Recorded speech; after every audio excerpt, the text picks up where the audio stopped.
Everyone thinks they know the magic number for sleep. The golden rule hammered into us since childhood. 8 hours every single night or your health will fall apart. But what if I told you that one of the biggest sleep myths we've ever believed is that this universal commandment is based on biology? Because it's not. You lie down at midnight, set your alarm for 8, and think you're obeying some ancient human truth. Except you re-following a rule invented when factories needed synchronized workers more than humans needed natural rest. The truth about how our species actually sleeps is so radically different that it's going to flip everything you thought you knew about rest. Before electric lights, before mass production, before productivity became the currency of human value, humans didn't sleep the way we do now. They didn't lie down for one long, uninterrupted block. Historical records from medieval Europe, court documents, prayer manuals, medical texts, personal diaries reveal something extraordinary. People routinely woke up in the middle of the night, and they didn't panic about it. They had first sleep and second sleep.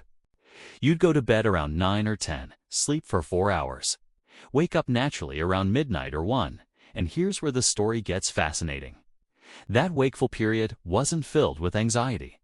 People got up, they prayed, they spoke quietly with their spouse, they reflected on dreams, they visited neighbors, they took medicine.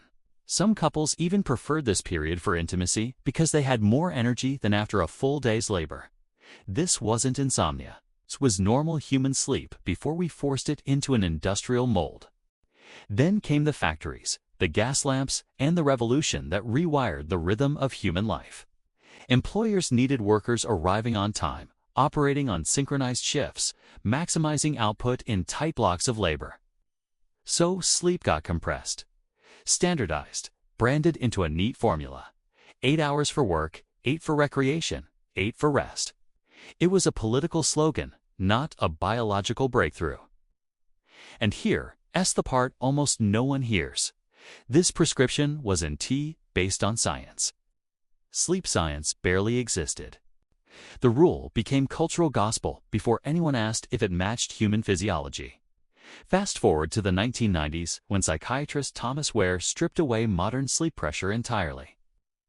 He put a group of subjects into 14 hours of darkness every day for a month. No electric light, no screens, just darkness.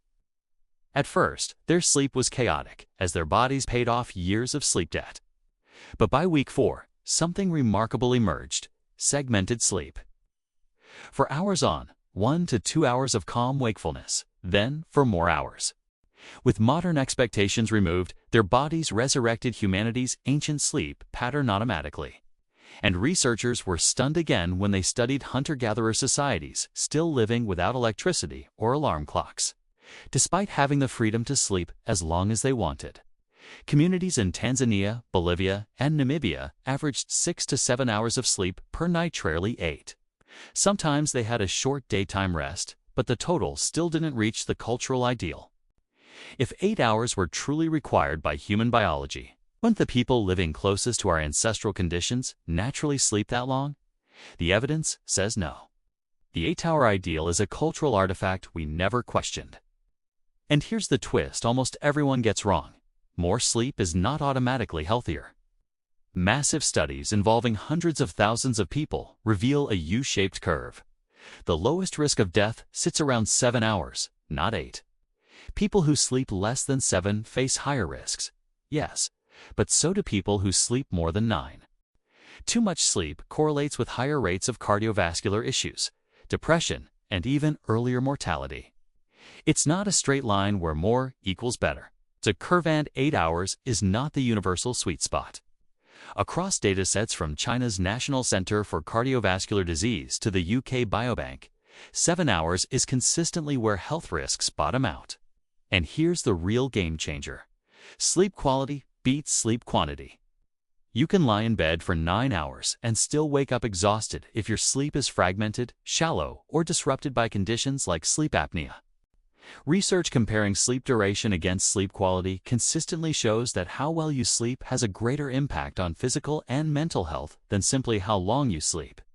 Feeling refreshed upon waking, experiencing restorative rest. Maintaining daytime alertness, these subjective measures of sleep quality predict health outcomes more powerfully than counting hours. A person getting 6.5 hours of high-quality, uninterrupted sleep with adequate deep sleep and REM cycles will function better and stay healthier than someone getting 8 hours of poor quality sleep. Your sleep architecture, the cycling through light sleep, deep sleep, and REM sleep, operates on roughly 90-minute cycles. Most adults complete 4 to 5 full cycles per night. Do the math. 5 cycles at 90 minutes each gives you 7.5 hours, not 8. 6 cycles would be 9 hours, which might be too much for many people based on that U-shaped risk curve. 4 cycles lands you at 6 hours, which is probably too little for most adults to feel fully restored. The natural structure of sleep cycles aligns more closely with 7 to 7.5 hours than with the rigid 8-hour prescription. Now here's where the freedom comes in. Genetics, age, health status, physical activity levels, stress, pregnancy, illness. All of these factors shift your personal sleep needs. Some people genuinely thrive on 6.5 hours. Others need 8.5. The problem isn't the variation. The problem is the cultural message that everyone must hit exactly 8 hours or they refailing at health.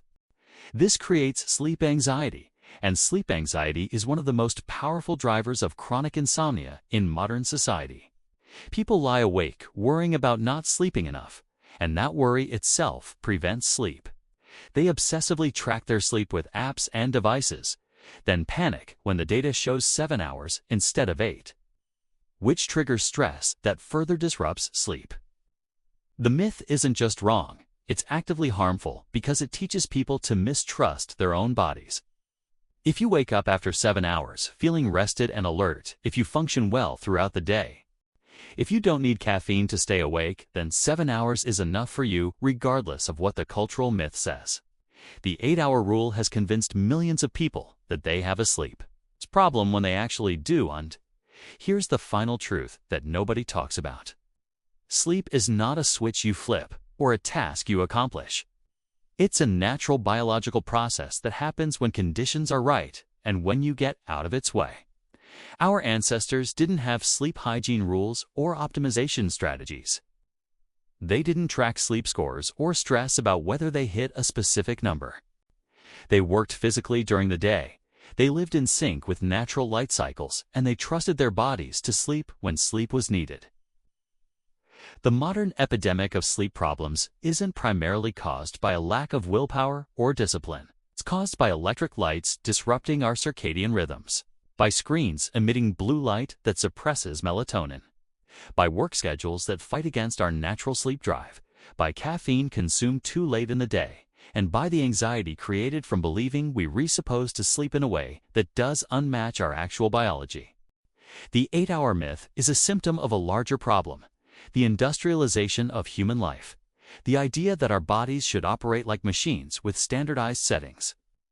Your sleep needs will vary across your lifespan, across seasons, across levels of stress and health. Chasing a fixed number instead of listening to your body's signals is like trying to eat exactly 2,000 calories every app. Your app-cited calories every app. Your sleep needs will vary across our lifespan. I see my news scalars with Conasi Concord, my life side. My life side I Concord. You will see Concord as alive. You will seek. We see side by my lies up eyes. While we up can't, like by the root core I be side with sev to sicket, be so with sleasitai to we guy to we sub susid secret camise I lie sick to be at li I requisite like I it's statit I got to be with mid viscous see to kiss with this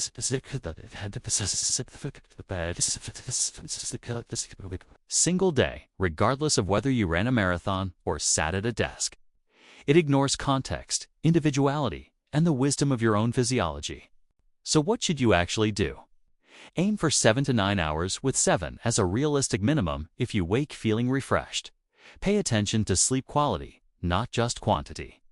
Create conditions for good sleep, darkness, coolness, quiet, a consistent schedule when possible.